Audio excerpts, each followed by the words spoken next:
The glittering facade of the British royal family has always captivated the global public, but behind the grand ceremonies, historic castles, and perfectly choreographed public appearances lies a complex web of deep-seated tension, emotional distance, and unresolved grievances. For years, observers around the world have watched the unfolding drama surrounding the House of Windsor, a narrative filled with dramatic departures, explosive revelations, and an unprecedented fracture between brothers who were once deemed inseparable. The modern history of this ancient institution is being rewritten not just by official decrees, but by the deeply personal choices of its prominent members, creating a historical turning point that continues to dominate international headlines. This ongoing saga raises profound questions about duty, family loyalty, and the heavy price of life under the relentless lens of the global media, where every gesture is scrutinized and every absence speaks volumes. As the seasons change and new milestones approach, the internal dynamics of the monarchy remain fluid, marked by a delicate balance between tradition and the personal desires of those who walked away from its strict boundaries.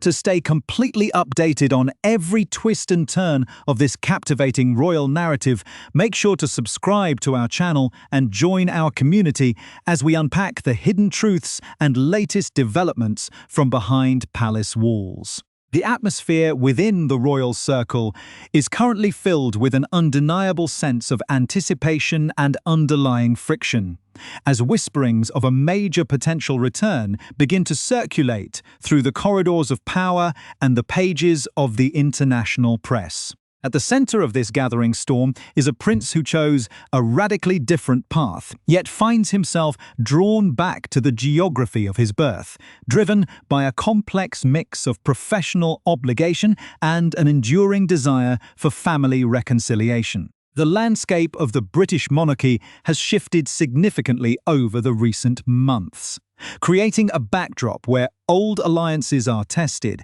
and new boundaries are strictly enforced by those who remain within the traditional hierarchy. This environment of cautious expectation sets the stage for a summer that could either witness the first fragile steps toward healing a historic family rift or further solidify the borders of an icy estrangement that has defined the family for years. The intricate dance of royal scheduling and public relations is moving into a critical phase, where private aspirations clash directly with public protocols and the rigid decisions of state authorities. As we delve into the details of this unfolding situation, the layers of past conflicts and future possibilities reveal a story that is as much about personal identity as it is about institutional survival. The narrative began to intensify following recent high-profile gatherings in the English countryside, events that served as a stark reminder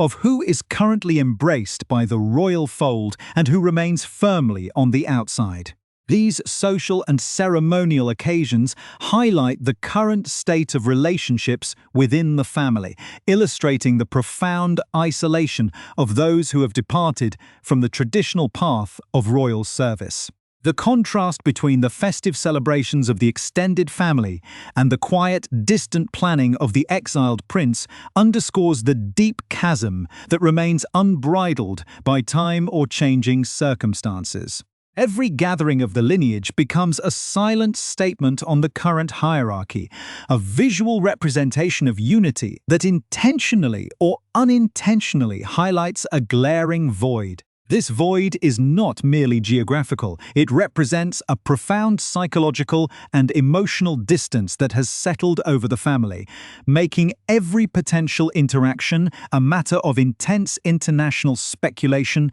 and strategic planning. The world watches closely as the preparations for upcoming summer events begin to take shape, signaling a period of potential confrontation or quiet avoidance among the world's most famous relatives. The anticipation is heightened by the knowledge that underneath the official statements and polite silence lies a rich history of shared trauma, public recrimination, and a mutual longing for resolution that is constantly thwarted by pride and logistical barriers. The complex machinery of the British state and the royal household is working behind the scenes to navigate these turbulent waters, balancing the personal wishes of an aging monarch with the strict demands of security and public perception. This delicate situation forms the core of a modern epic, a real-time drama where the stakes are nothing less than the future unity of a historic family and the stability of its public image.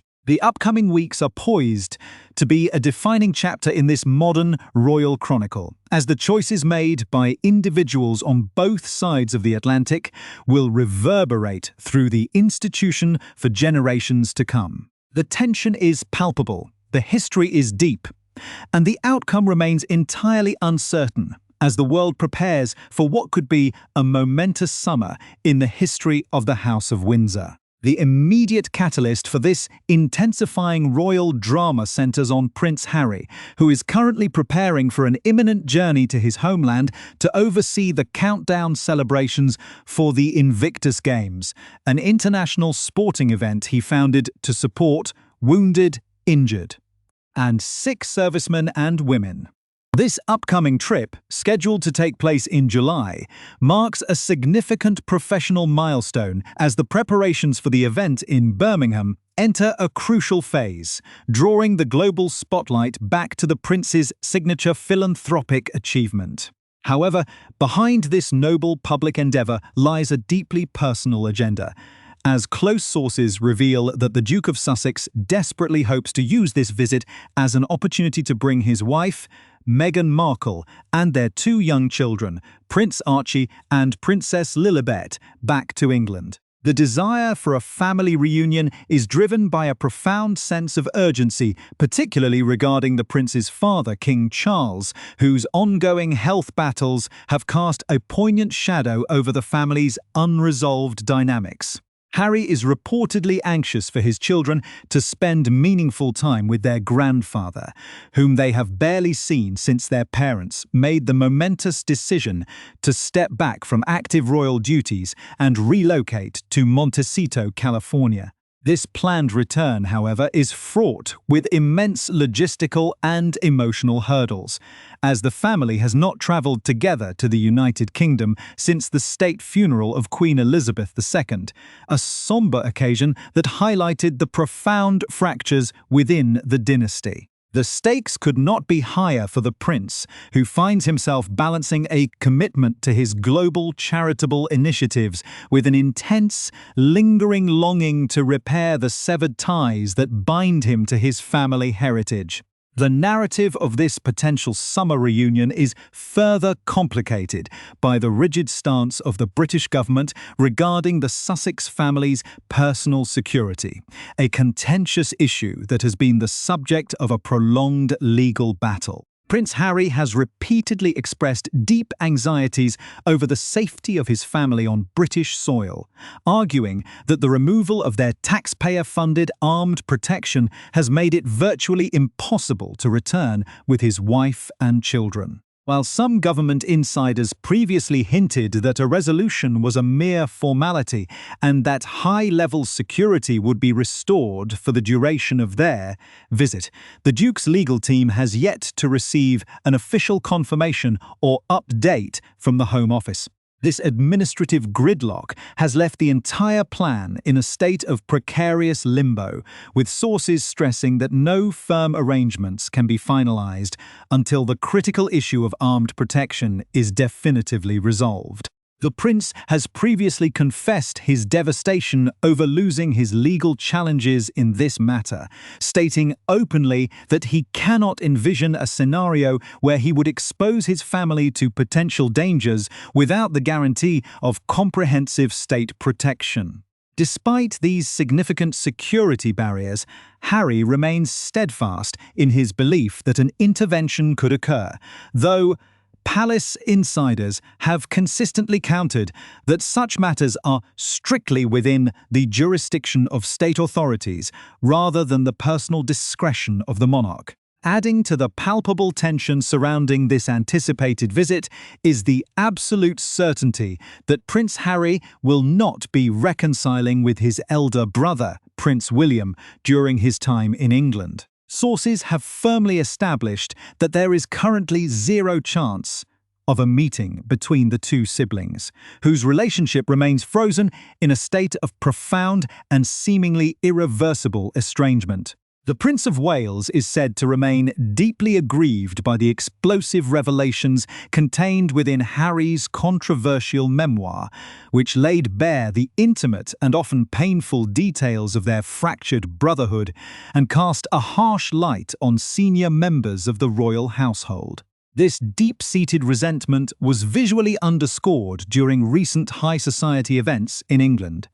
Most notably, the wedding of Peter Phillips to Harriet Sperling, where Prince William, the King, and other senior royals gathered in a display of solidarity, while Prince Harry remained entirely absent and uninvited. The contrast between those embraced by the institution and the isolated Duke in California serves as a stark reminder of the firm boundaries that now exist within the family hierarchy. While rumors have circulated suggesting that the brothers no longer possess even basic communication channels, insiders have dismissed the idea that they lack each other's contact information as total nonsense, clarifying instead that the silence between them is a deliberate and conscious choice born of deep emotional injury. The current atmosphere is one of rigid compliance with these newly established boundaries, ensuring that even if Harry successfully navigates the complex security arrangements to bring his family to London,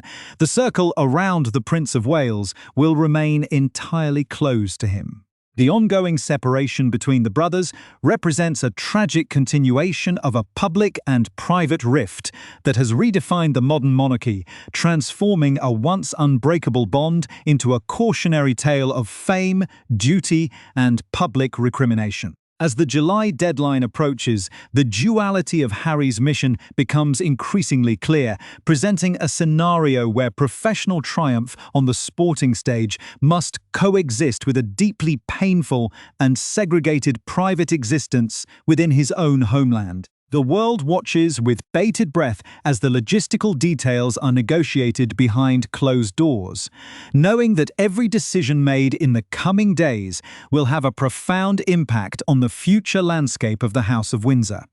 and the potential for any ultimate reconciliation. To truly comprehend the profound weight of this impending summer visit, one must look closely at the fragile human elements trapped within this grand institutional struggle,